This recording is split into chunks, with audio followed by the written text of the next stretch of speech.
often, what makes difficult customers difficult is the fact that they are intensely emotional.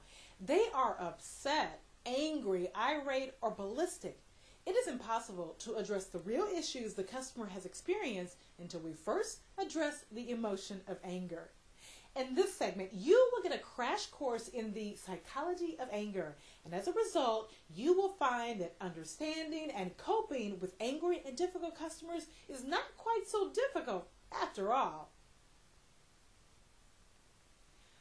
When it comes to dealing with angry customers, there are 5 things you must be crystal clear on. These 5 critical ideas make up what I call the psychology of anger. All right. Here we go. The first thing you must know is anger precludes rationality. Angry customers simply cannot rationalize. This is because they are so wrapped up in the emotion of anger that everything you say is filtered through their emotions. Anger is an emotion, and emotions are experienced in the right side of the brain. Rationalizing, problem solving, listening, and negotiating are all left brain activities, and your angry customer is stuck in the right side of the brain and therefore cannot be expected to rationalize with you. Secondly, and this one is extremely important, anger must be acknowledged. It is not productive for you to ignore anger or tiptoe around it. There's something known as the communication chain. When people communicate, they expect the person or persons they are communicating with to respond or react. This response or reaction is a link in the communication chain. A failure to respond to communication leaves the communication chain unlinked, broken. For example, if I walk into my office and say, "Hello, Sherry, how are you?" and she says absolutely nothing, she's broken the communication chain, and that leaves me feeling awkward, perhaps a little embarrassed. If a customer expresses anger and we fail to respond to it, the communication chain is, guess what? Broken.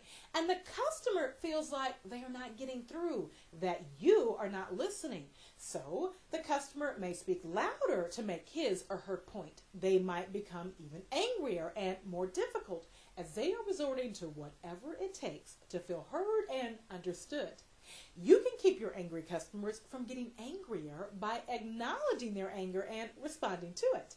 You can respond to anger with a statement like, "Clearly, you're upset, and I want you to know that getting to the bottom of this is just as important to me as it is to you." This statement directly and professionally addresses anger without making the customer even angrier. Now that the anger has been acknowledged, you have completed the communication chain. My third point. Research has shown that an approach to problem solving that emphasizes anger diffusion first results in a lesser payout by the company. If you first work to diffuse anger and then move into problem solving, you will find that communication is much easier because your customer is able to really listen to you. Problem resolution is now possible because your customer is calm and in the position to rationalize. Beginning the problem-solving process before addressing anger and diffusing anger makes your job much harder because your customer is emotional and not able to fully rationalize. If you do attempt to solve the problem or negotiate before diffusing anger, you will almost always have to offer more to satisfy the customer than you would if you had successfully first diffused anger.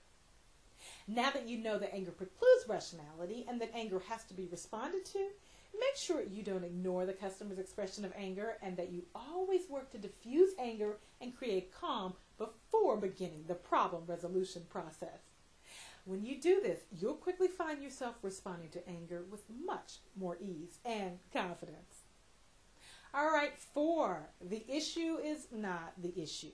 In conflict situations, the issue at hand is not usually the real issue. The way the issue is handled becomes the real issue.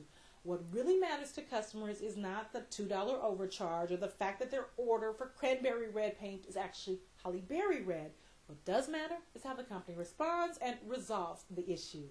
That becomes the real issue. Ventilation is crucial. An angry customer can be compared to an erupting volcano. When a volcano is erupting, there is nothing you can do about it. You can't speed up the eruption, you can't put a lid on it, and you can't direct or even redirect it. It must erupt. When a customer is angry, they must experience and express their anger through venting. We should not interrupt them or tell them to calm down.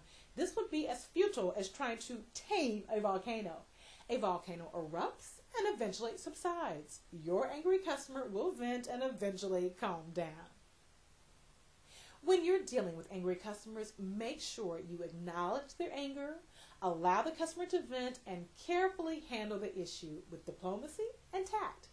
When you do, you'll find that diffusing anger is much easier and you'll significantly reduce your stress level.